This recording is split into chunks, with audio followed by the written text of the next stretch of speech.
आप सभी देख रहे हैं वर्तमान 24 लाइव और हम विभोर कुमार तिवारी। बात दरअसल यह है कि बीते कुछ टाइम से पीरो प्रखंड जो कि शाहाबाद के अंतर्गत आता है, पीरो प्रखंड में आए दिनों पीरो प्रखंड प्रमुख की कुर्सी को लेकर के काफी खींचातानी हो रही है और पंचायत समिति सदस्य जो हैं वो काफी सारे नाराज चल रहे हैं अभी प्रखंड प्रमुख को लेकर के। बात दरअसल यहां तक खत्म नहीं हुई है, बीते 3 महीना से पंचायत समिति सदस्य सारे बाहर रह रहे हैं और अभी तक चुनाव की जो प्रक्रिया है वह अब डेट निकला है 18 मार्च को चुनाव होने वाले हैं प्रखंड प्रमुख को लेकर के। 2 कैंडिडेट 28 पंचायत समिति सदस्यों में 2 कैंडिडेट हैं जो कि उस प्रमुख की कुर्सी के लिए हकदार हैं क्योंकि ओबीसी का सीट है यहाँ पे। तो वैसे 2 कैंडिडेट, एक जो कि यार पंचायत से हैं शमीमा बेगम जी और एक रूनी खातून जी जो कि नोनार पंचायत से है। ये 2 ही वैकेंट सीट है वहां पे, 2 उम्मीदवार हैं वहां पे और बीते 2.5 सालों से अभी शमीमा बेगम जो है वो प्रमुख की कुर्सी पे विराजमान थी। अब शमीमा बेगम ने किस तरह से काम किया, क्या नहीं किया, इस सारे पे तो हम चर्चा करेंगे, लेकिन इतना हम आप लोगों को बता देना चाहते हैं कि अभी आए 2 से 2.5 सालों में न अगर पंचायत प्रमुख जो है प्रमुख प्रखंड प्रमुख अगर उनके द्वारा काम हुआ रहता तो अविश्वास प्रस्ताव लागू नहीं होता और अविश्वास प्रस्ताव लागू नहीं होता सरकार गिराने की नौबत नहीं आती और बीते सरकार गिराने की नौबत नहीं आती तो बीते 3 महीनों से पंचायत समिति सदस्य प्रखंड से बाहर नहीं रहते और आए दिनों पंचायत में भी काम किस तरह से हो रहे हैं ये तो हम बात करेंगे अभी, क्योंकि एक बहुत ही तेज तर्रार होनहार और काबिल गुड्डू राय जी जमुआ पंचायत समिति सदस्य के पति अभी मेरे साथ में हैं। इनसे हम थोड़ा सा बात करेंगे और जानने का प्रयास करेंगे कि बीते 2.5 सालों के अंदर पीरो प्रखंड में ऐसी क्या कमियां रह गई जिसके वजह से अविश्वास प्रस्ताव लागू करना पड़ा और जिसके वजह से 18 मार्च को फिर से चुनाव की तारीख जो है वो घोषित की गई। वैसे इनके मुखारबिंद से अगर सुनेंगे हम लोग तो ज्यादा अच्छा लगेगा। आइए हम बात करते हैं गुड्डू राय जी से। सबसे पहले गुड्डू सर, आपको वर्तमान 24 लाइव में बहुत बहुत स्वागत है। क्या कुछ चल रहा है अभी प्रखंड के अंदर में और विकास अगर इस तरह से प्रखंड के अंदर काम होंगे, अगर इस तरह से अविश्वास प्रस्ताव 2.5 साल पे ही लागू होगा, अगर इस तरह से काम होंगे तो फिर आम जनता का विकास कैसे होगा सर? और क्या कुछ कर रहे हैं यहाँ के पंचायत समिति सदस्य? सबसे पहले मैं आपके चैनल को नमस्कार करता हूं और रह गई बात अविश्वास की, तो जिस तरीके से पंचायत समिति सदस्य के चुनाव के बाद फील्ड में प्रमुख के 2 ही दावेदार उम्मीदवार थे। एक यार पंचायत से शमीमा बेगम जी थी और दूसरा नोनार पंचायत से रूनी खातून जी थी। चुनाव में शमीमा बेगम जी की विजय प्राप्त हुई और हम लोगों ने तकरीबन 28 पंचायत समिति सदस्यों में से 23 पंचायत समिति के सदस्यों ने वोटिंग करके और उनको प्रमुख बनाने का काम किया और बड़े उम्मीद के साथ हम लोगों ने उनको प्रमुख के पोस्ट पर बैठाया था। आशा और उम्मीद के साथ बैठाया था कि कुछ नया जरूर होगा, लेकिन ठीक उसके उल्टा हुआ। पहले जो था, जिस तरीके से प्रखंड का कार्यशैली था वो चेंज हो गया। पहले बीडीओ साहब हम लोग के कार्यपालक पदाधिकारी हुआ करते थे, लेकिन बीच में बीडीओ साहब के पोस्ट को संट कर दिया गया और बीच में एक बीपीआरओ की बहाली कर दी गई और उसको नियुक्त कर दिया गया।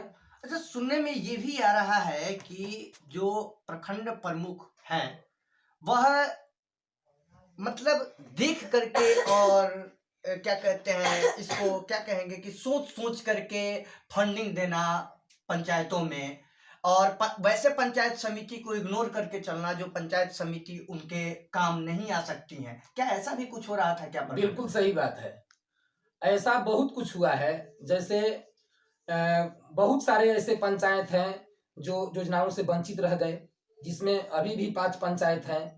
बहुत ऐसे सारे पंचायत हैं जिस पंचायत में सालों से योजनाएं हो चुकी हैं लेकिन उसका पेमेंट नहीं हुआ। और सबसे गड़बड़ी की बात तो ये है कि जब मैडम प्रमुख बनी और बीपीआरओ साहब की बहाली हुई पंचायत राज पदाधिकारी की, तो सबसे गड़बड़ी का काम उन लोगों ने ये किया कि निवर्तमान नाजिर के रहते हुए और उनको मौखिक ड्रॉप करके बीपीआरओ साहब ने अपने लेटर पैड पर एक लेटर लिख करके और निवर्तमान नाजिर केडी सिंह को ड्रॉप करके और एक पंचायत सेवक बसंत लाल को नाजिर बना दिया गया और सारी योजनाओं का क्रियान्वयन उनके माध्यम से किया गया। आखिर क्यों?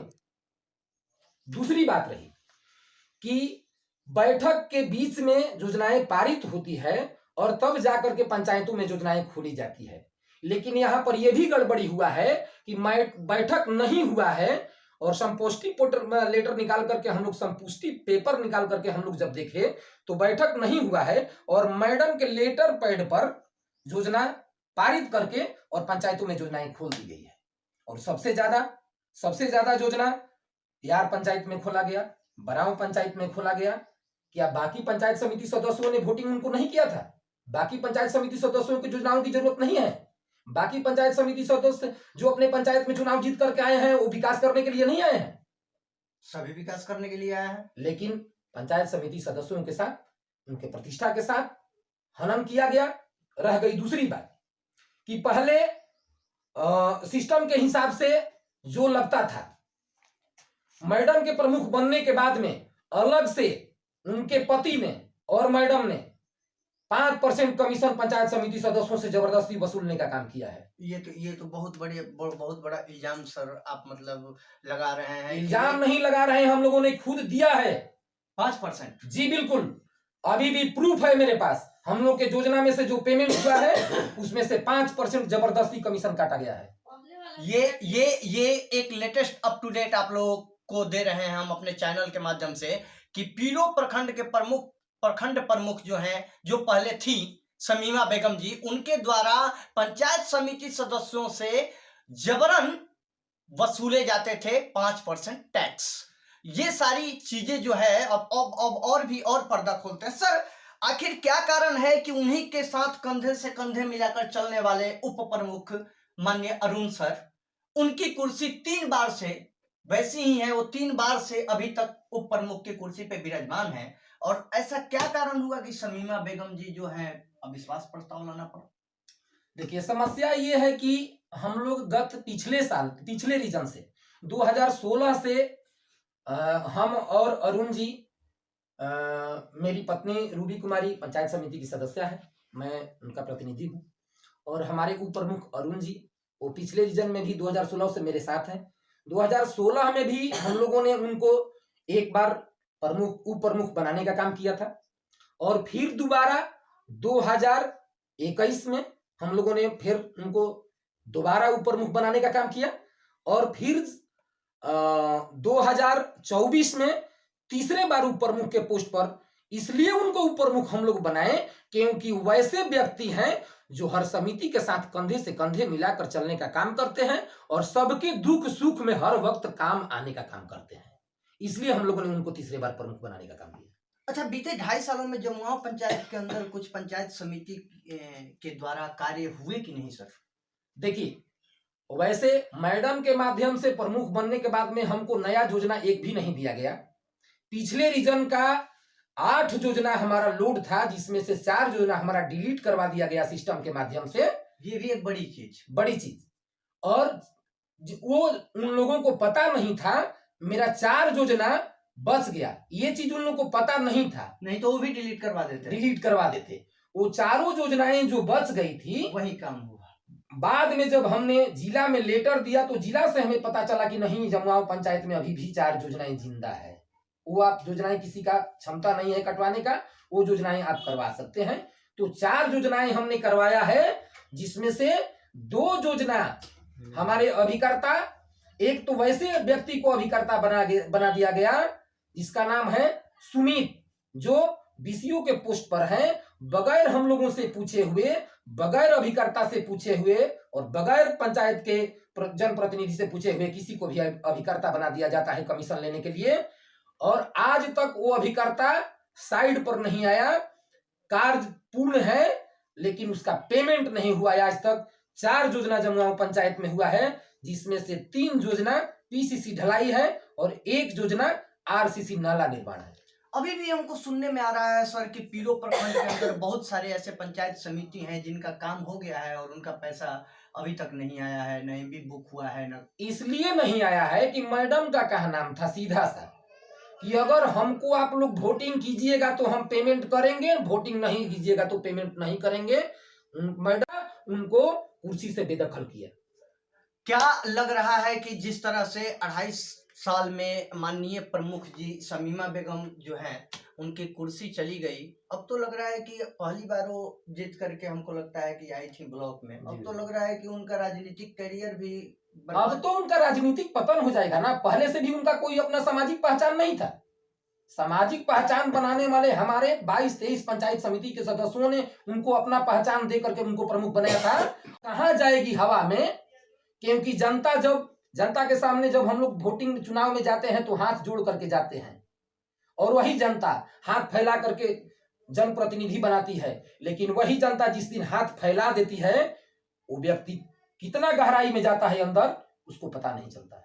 अच्छा, एक लास्ट और सवाल सर कि 18 पंचायत समिति सदस्यों के द्वारा अविश्वास प्रस्ताव के लिए संशोधन किया गया। जी बिल्कुल। लेकिन हमें सुनने में आ रहा है कि अविश्वास प्रस्ताव लगने के बाद 2 पंचायत समिति और ऐड हो गए आप लोगों के साथ में। मैडम के तानाशाही रवैये से नाखुश हो करके और उनके टीम से 2 पंचायत समिति के सदस्यों ने पंचायत सरकार गिराने के टाइम में आकर के हम लोग के साथ सरकार गिराने का काम किया और उन्होंने यही बोला कि मैडम का रवैया ठीक ठाक नहीं है, इसलिए हम लोग को भी अपने साथ आप लोग रखिए। हम लोगों ने स्वागत किया कि हमारे टीम में आप लोगों का स्वागत है भाई, आइए। राजनीति का यही मतलब होता है, अगर कोई भी आपके पास आए तो आप उसका स्वागत करें।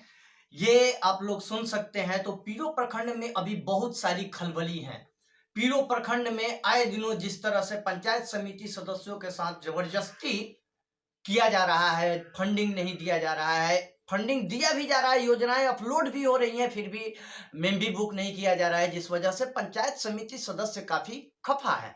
और अब तो 18 मार्च को डेट भी अनाउंस हो गया है प्रमुख के चुनाव का, तो इसका भी लेटेस्ट अप टू डेट आप लोगों को हम देंगे और आगे क्या कुछ होता है पीरो प्रखंड के अंदर इस पे हम और सारी बातें करेंगे। तो अभी के लिए बस इतना ही। धन्यवाद। जय हिंद, जय भारत।